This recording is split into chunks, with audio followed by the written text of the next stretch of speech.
Welcome back. स्वागत है आप सभी का हमारे यूट्यूब प्लेटफॉर्म में।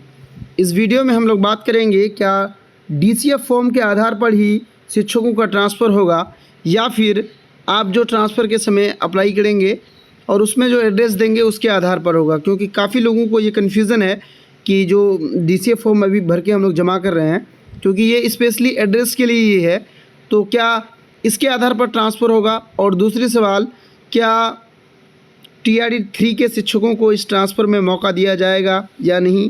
और तीसरी सवाल है जो बहुत ही महत्वपूर्ण सवाल है कि डिस्टेंस के आधार पर शिक्षकों का ट्रांसफ़र होगा कि नहीं। क्योंकि एक जो अभी प्रीफ्रेंस वाला लेटर घूम रहा है बिहार शिक्षा विभाग का, उसमें डिस्टेंस वाले का नाम नहीं है। चलिए, पहला सवाल ये है कि जब आप भरेंगे डीसीएफ फॉर्म और इसमें आप देखेंगे हमेशा आपको, चाहे वो मेल हो या फीमेल हो, आपको परमानेंट एड्रेस में अपना, जहाँ जब आपकी बहाली हुई थी आपने जो डोमिसाइल दिया था उसमें जो एड्रेस है वो वाला एड्रेस डालेंगे। और करंट एड्रेस में आप जहाँ भी रह रहे हैं ये डालेंगे। इसको ट्रांसफ़र से कोई लेना देना नहीं है करंट एड्रेस को। हाँ, लेकिन ये है कि जो अपने ज़िले के हैं या फिर अपने स्टेट के हैं उनको इस एड्रेस का बहुत हद तक उनको लेना है। क्योंकि आप जब ई शिक्षा कोष पे आपका एड्रेस अपडेट किया रहेगा और आप जो आपसे मांगा जाएगा ट्रांसफ़र के लिए, तो हो सकता है कि दोनों को फेचिंग करके देखा जाए कि ये जो जहाँ के लिए अप्लाई किया है और जहाँ उनका परमानेंट एड्रेस है दोनों में दूरी कितनी है या फिर दोनों को आपस में कितना मेल खाता है। हो सकता है कि ये दोनों को फेचिंग करके देखा जाए। तो इसमें अभी कोई गारंटी नहीं है, 100% कुछ भी नहीं कहा जा सकता है, लेकिन उम्मीद ऐसा ही है क्योंकि ट्रांसफ़र से पहले इसे अपडेट करने के लिए सख्त निर्देश दे दिया गया है।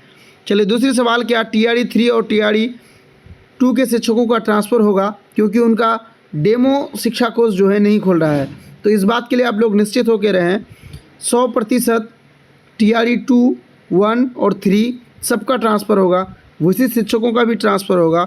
और जिन शिक्षकों ने एक बार ट्रांसफ़र ले लिया है या फिर म्यूचुअल ट्रांसफ़र का फ़ायदा लिया है उन शिक्षकों का भी ट्रांसफ़र होगा। इसमें कहीं से भी कोई संदेह नहीं है। तीसरा सवाल है कि एक जो लेटर घूम रहा है, ये 17 पॉइंट का जो लेटर घूम रहा है, प्रीफ्रेंस कैटेगरी है, जो ई शिक्षा कोष पे अपलोड है, आप इसको अपने ई शिक्षा कोष से निकाल के भी देख सकते हैं।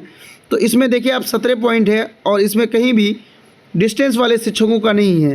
तो ये बात समझने वाली बात है कि इसमें उसी लोगों का है जिसे पॉइंट दिया गया है, जिसे पॉइंट नहीं दिया गया है। यानी आप देखेंगे इसमें सब में कुछ ना कुछ पॉइंट दिया गया है। और डिस्टेंस वाइज जो ट्रांसफ़र है वो स्पेशल ग्राउंड ना हो करके वो सिंपल ट्रांसफ़र है, उन्हें एक भी पॉइंट नहीं दिया जाएगा। तो ऐसे में डिस्टेंस वाले को इस लेटर में देने का कोई सवाल ही, कोई तुक ही नहीं बनता है। इसलिए डिस्टेंस वालों की भी ट्रांसफ़र होगी, सारे लोगों की ट्रांसफ़र होगी, इसमें कहीं भी कोई संदेह नहीं है। अगर आपका कोई और सवाल रह गया हो इस वीडियो के बाद भी तो आप हमें कमेंट करके पूछ सकते हैं, आपके सवालों का जवाब दिया जाएगा। धन्यवाद।